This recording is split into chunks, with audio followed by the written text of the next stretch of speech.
Ayun, thank God, it's Monday! Ayan, kayo na pa ako gising. Lumiga lang ulit ako. Gumawa na ako ng, cheese sticks. Tapos, with, ang tawag doon?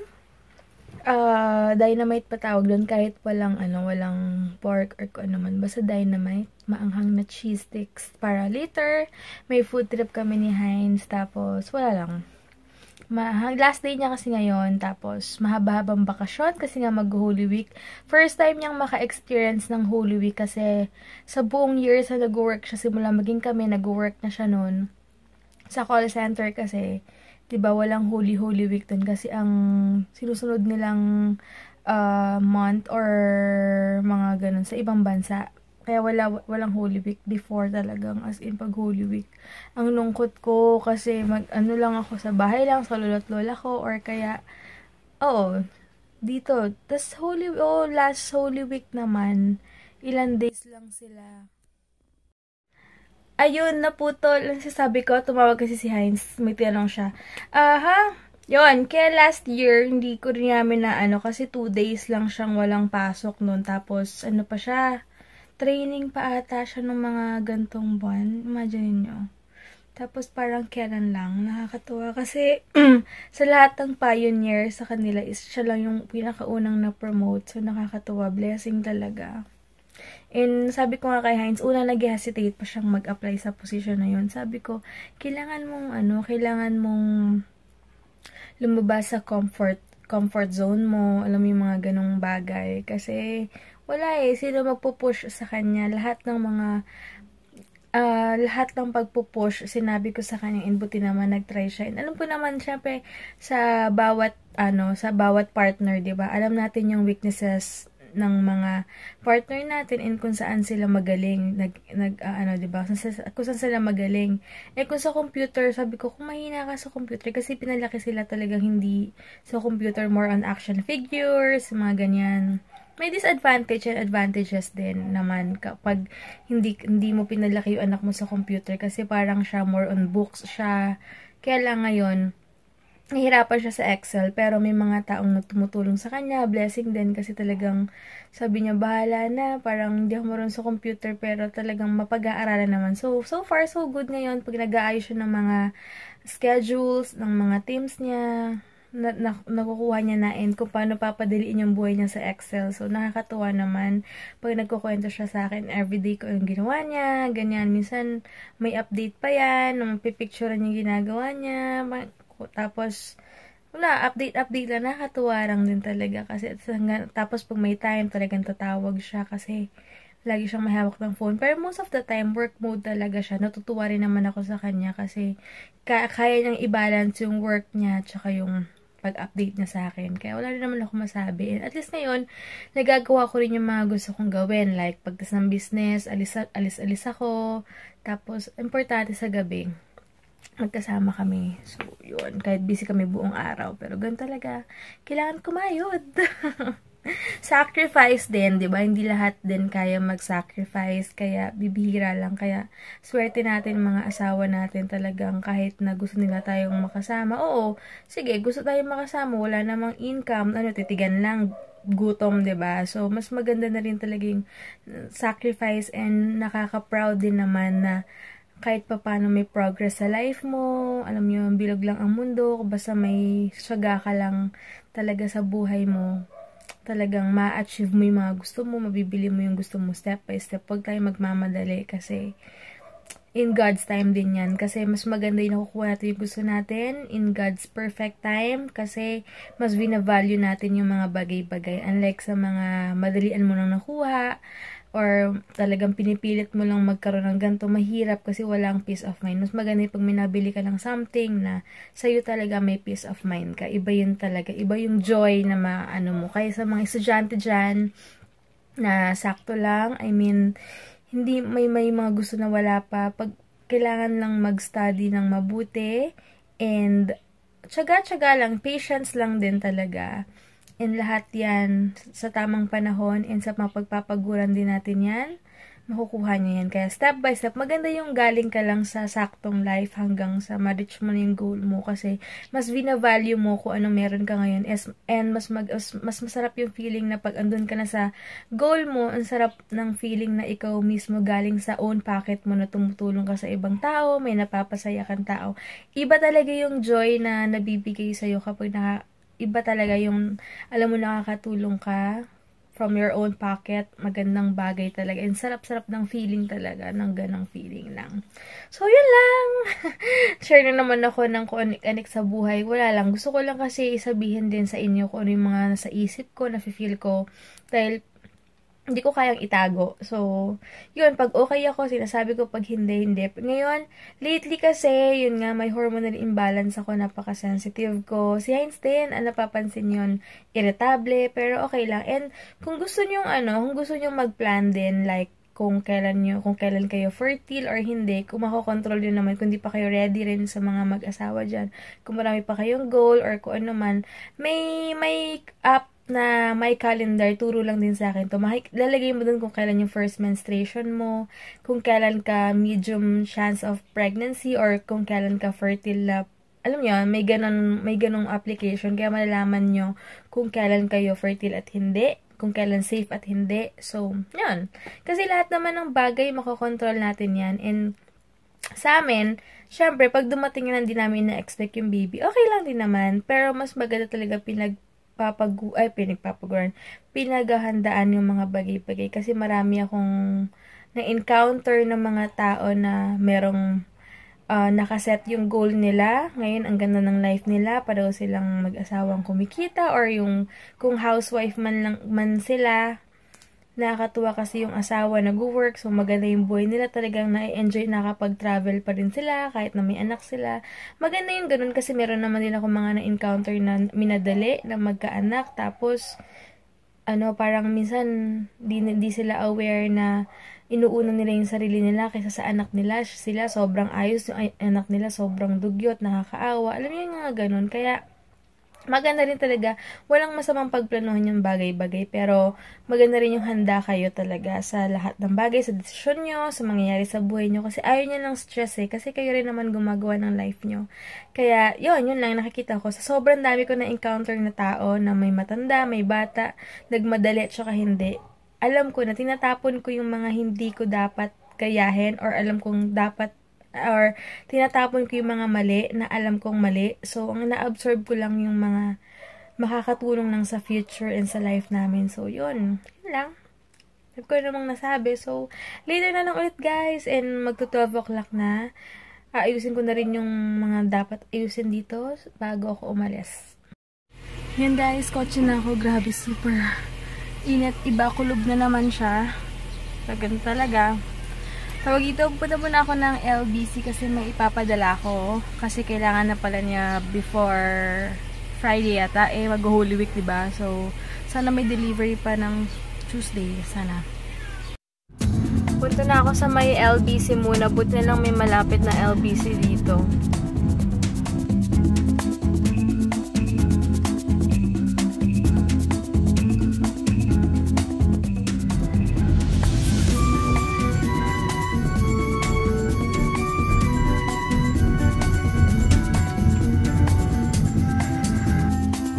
Sa covered parking na lang ako magpa-park kasi grabe, hindi ko kaya init to.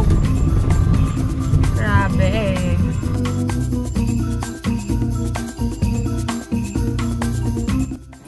Yun, nakachamba ako ng parking, buti na lang dahil lahat nakapark yata dito kasi sobrang init talaga sa labas. Pero ngayon, kakain muna ako bago ang lahat. Ay, thank you so much Sophie Blue Closet pala sa aking kitchen. Ayan. Yun. Naalala ko lang. Punta mo na ako, tatingin mo na ako ng makakainan dito. Kasi di ba ako makain. Check ko lang kung anong okay na kainin. And then bago ko gawin yung mga errands ko. Parang until now sale pa rin sila. Tingin ako ng makakainan sa dulo para hindi na ganun kadaming tao. Parang gusto ko try yung Kuya J ba yun? Kuya J ba yung chicken nila? Check natin. Check natin sa Kuya J Restaurant. na lang daw ako. Ito. Ayan, ito yung Kuya J resto na lang. Natin. Pwede rin namin i-remove yun.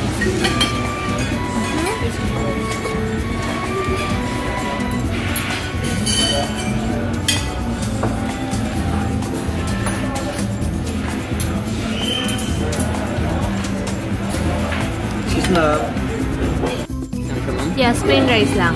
Yan, ang order ko is ano lang, pork barbecue. Kasi wala pala sa yung order sa appetizer lang. I know, okay na. Dessert mo. Hindi na okay na yan. Yes. Repeat ko lang order. Ako ngayon nag-aantay ako kasi may tao pa sa loob. Uwi ako.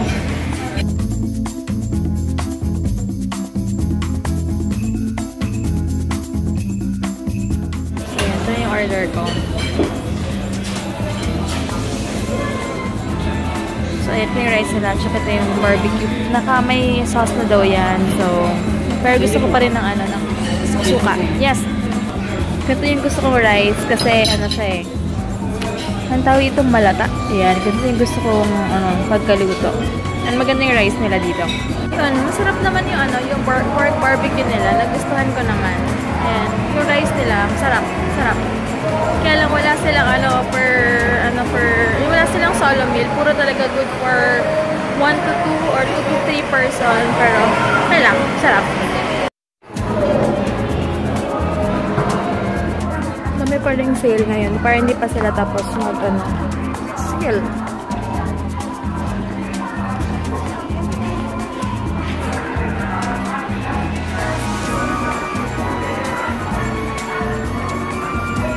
Galing, may slick na pala dito.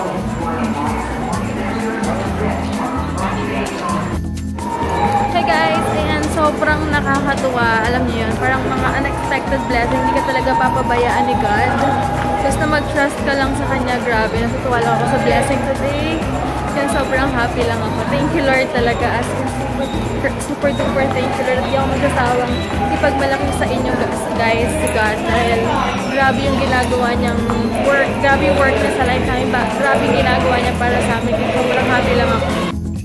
Hey guys, may Easter egg hunt sila Ate Joanna sa sa kanila. And tingnan nyo yung mga naano ko. Ang saya eh, tingnan nyo.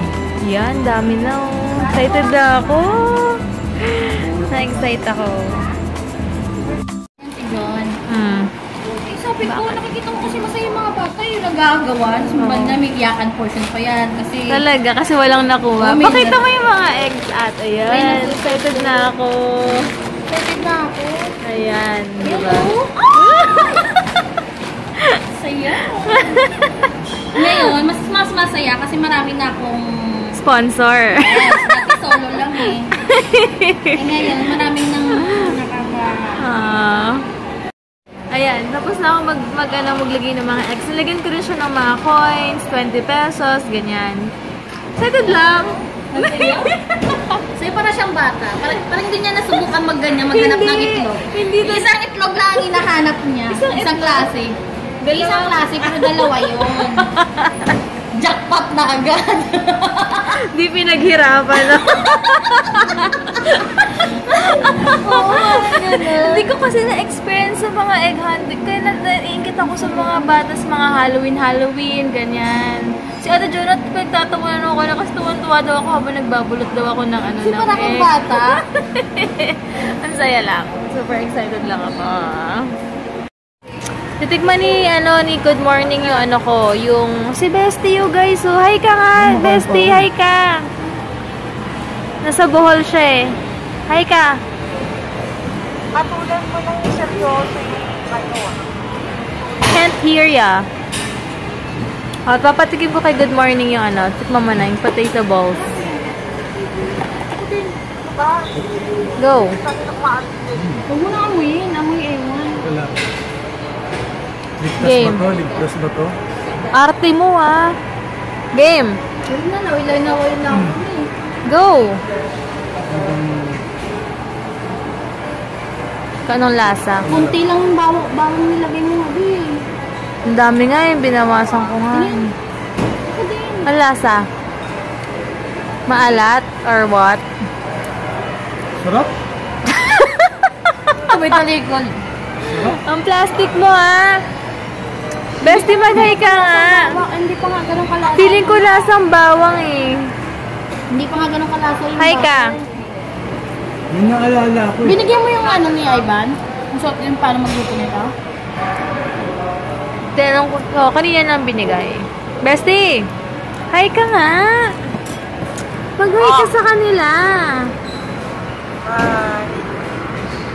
Nasa Bohol si Bestie. Hindi na ako mag-aay. Hi sa inyo lahat. Yan. Dito Narinig. ako sa Bukod. Mag-vlog ka nga dyan. Send mo ako ng video. Ikaw mukha kang sunset. Ba't ka natatawa? Mukha kang Saan yung sunset. patatas? Ngayon, nag-ano ka pa? Yung naalala ko sa lasa. Ano? Naantay ko yung taste test eh. Hindi ko na Yung? Naantay ko yung taste test. Ah, okay. Honest na. Ha? Sabihin mo hindi masarap. Alin? Kain ka, tikman mo yung potato balls ko. Ito. Potato balls. Potato balls. Patingin. Ay, wala. May papangalo si Good Morning. Ano? Patatas aladip. Ha? Ang corny mo. Kala ko kung ano. Mag-wet area lang ako. Sauna and steam. Hi guys. Ayan, tapos namin kumain. And si Hines busy pa. Kasi nag-update pa siya ng mga dapat i-update sa work niya. So, inaantay ko lang siya. Hi! Hey guys, so I'm just sending some updates sa manager ko and sa aking co-team leaders and of course sa ibang teammates ko. Yes. Grabe, it doesn't stop sa work. Exactly. Now we have to stay in touch and yun, everyone has to be aligned kasi sa mga nangyayari. Para walang naliligaw, hindi pwede magsabi iba na hindi ko alam yan. But, so, Kasi ganyan talaga dapat pag ano ka, team leader ka, lagi silang may update, lagi mo silang i-update. Pero okay lang, yan talaga. Hinatay ko na lang siya din. Mag-Starbucks kami. Gusto daw niya yung green tea sa Starbucks. Ako gusto ko ng coffee jelly. Crave ako ng coffee jelly. Ayan, punta muna kami ng ano, Mr. Parks. Yung, ano, check namin yung mga breads para mamaya. wait, saan? 10 pesos? What's the... for 10 pieces, I think. Hala. 100 lang. Per person, 10 pieces lang ma-avail mo. Use the other door. No way. Tingin kami. Ay, ako. Ay, hi! Maganda kong people. Ay. Gusto mo something? Bigyan siya. Ito mga siyang nagtanggap mo kasi wala sa Ivan. Hala, hala kasi ate dito. Ano? Mini cheesecake. Kaya naman to. And guys, bumili kami ng ano, cheesecake. Mr. Tsaka, Parks. Ano, kasi meron na rin silang discount kapag gabi. Ngayon punta na kami sa Sorry. Starbucks. Kaya siguro may And discount then, kasi nga for Kibrati dito. Oo. Nilipat mo pala. Ano na kami, punta kami sa Starbucks kasi nga doon kami mag-chillax and bakasyon na ni Hines. Hey, ilan 4 days. days. Hey, sobrang excited na ako. Wala lang. Kasi may kasama na ako sa bahay. Ayan, order ako ng coffee jelly, si Heinz green tea. Ewan ko sa kanya kung ba't gusto niya ng green tea. As in green. Sabi ko green tea. Grabe. Ang sarap-sarap nito. Para siyang lemon square na hindi siya ganun katamis pero ang sarap talaga. Sobrang sarap. As in. Boy, lipstick ko. Bahay na kami guys. And ngayon, every other day ako kasi nagmamask. So, ayan. Mamaya ulit siya. Ouch! Okay. Ayun. Thank you so much guys sa mga nagko-comment and lagi nang susupport sa amin. Maraming salamat, na appreciate ko. Maraming salamat sa inyo sa Snapchat. Nababaliw lang ako. Na-addict ako sa mga effects niya. Kaya pagpasensyahan nyo na. And yun, and ko na yung vlog, and kasi bukas magpapagawa kami ng kotse. Hanap kami ng medyo affordable na na pagawaan. Wala na mula, lalagyan ko ng lipstick. Basta, ayun. So, good night guys! Thank you so much for watching. Maraming salamat sa inyo. Alam niyo na kung sino nag-support sa amin. Maraming salamat sa inyo. Hindi ako magkasawang magpasalamat. And thank God, sa araw na to, alam ni God kung gaano ako ka-grateful, ka-thankful sa lahat na nangyari sa life namin. Sobrang, as in, sobrang. Sabi ko nga kanina, hindi ako magkasawa and hindi ako hindi ako magsasawa magpasalamat kay God and ipaalam sa inyo kung gaano talaga siya ka-great, as in, great God talaga. Maraming salamat kay God yun. Tara, paalam na tayo. So, yan na. Paalam na ako. Eterno tayo ngayon. Eh, hindi pala. Blue pala sa'yo. Naka-t-shirt siya ngayon, guys. Yep. So, yan. So, good night everyone and have a blessed day. Ano masabi? Good night! And thank you so much. Thanks! Na-miss ko sabihin yun. Thanks! Ayan. So, yun.